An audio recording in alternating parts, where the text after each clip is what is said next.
Ladies and gentlemen, is it time to hit the panic button at the box office? Now, what's going on? Jay Nelson here. I got some movie news. Got some movie news. Don't we love movie news? Birth of a Nation, not too well at the box office. Not too well. It comes in 7th place this week at the box office. 7th place. No, excuse me. It's 6th place. It's 6th place. Not too well. Not too well. Topping off this week is the Girl on a Train, 24.6 a weekend gross. Miss Pilgrim's Home for Peculiar Children, 2nd. Deep Water, 3rd. The Magnificent Seven, 4th. And Storks, 5th. All of those films at 2nd and 5th place. They've been out for 2 weeks or more, 2 to 3 weeks.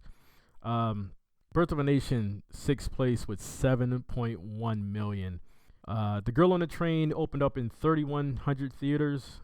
Birth of a Nation, 2,100 theaters. And I believe the movie has to make 15 or more to either profit or to pull even.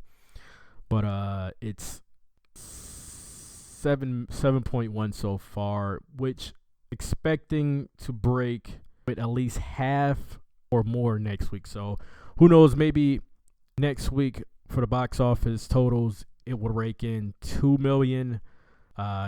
Next week we got The Accountant and the new Kevin Hart action comedy coming out. The Accountant will be in 3,200.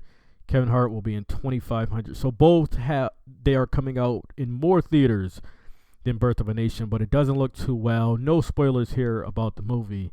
But I've seen the movie. I have a review for that. Go ahead and check that out. It's a 4-minute and about 14-second review.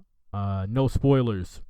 But the movie, it was okay. Could have been a lot better. I thought the movie would be once in a lifetime, once in a decade kind of movie, but it's not. It's okay.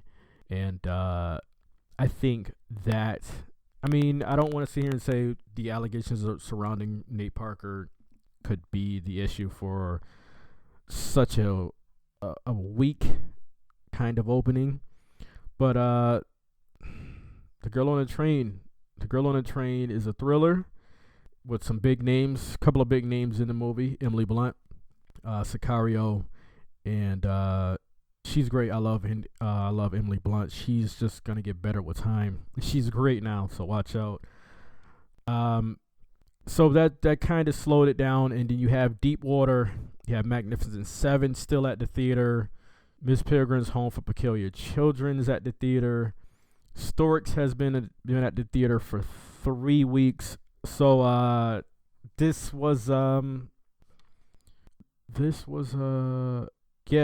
it got beat up by Storks, Magnificent Seven, Deep Water, and Miss Pilgrim's Home for Peculiar Children by at least 1 million or more. So yeah, it 2020 hindsight, this movie came out probably at the wrong time. They released this movie at the wrong time. You have Storks, Magnificent Seven, both came out 3 weeks ago. Deepwater Horizon, great reviews for that film, came out 2 weeks ago. And Miss Pilgrim's Home for Peculiar Children is a Tim Burton movie. A Tim Burton movie that probably at the end of the day is going to make over 100 million, probably mostly foreign, but it's going to make over 100 million. That's been out 2 weeks. So Birth of a Nation, bad time for it. Let me see what else has been out for 2 weeks or so. Nothing to really talk about. Yeah, nothing really to talk about. Sully, 5 weeks. So even Sully at 5 weeks made 5.2 million. Birth of a Nation, 7.1. Don't Breathe, 1.3. It's been out 7 weeks, coming in at 11th. But they released it at the wrong time, and then you have Kevin Hart action comedy coming out in more theaters than Birth of a Nation, and then you have also The Accountant that has been on every commercial. It has been advertised really well, especially on YouTube, here on YouTube.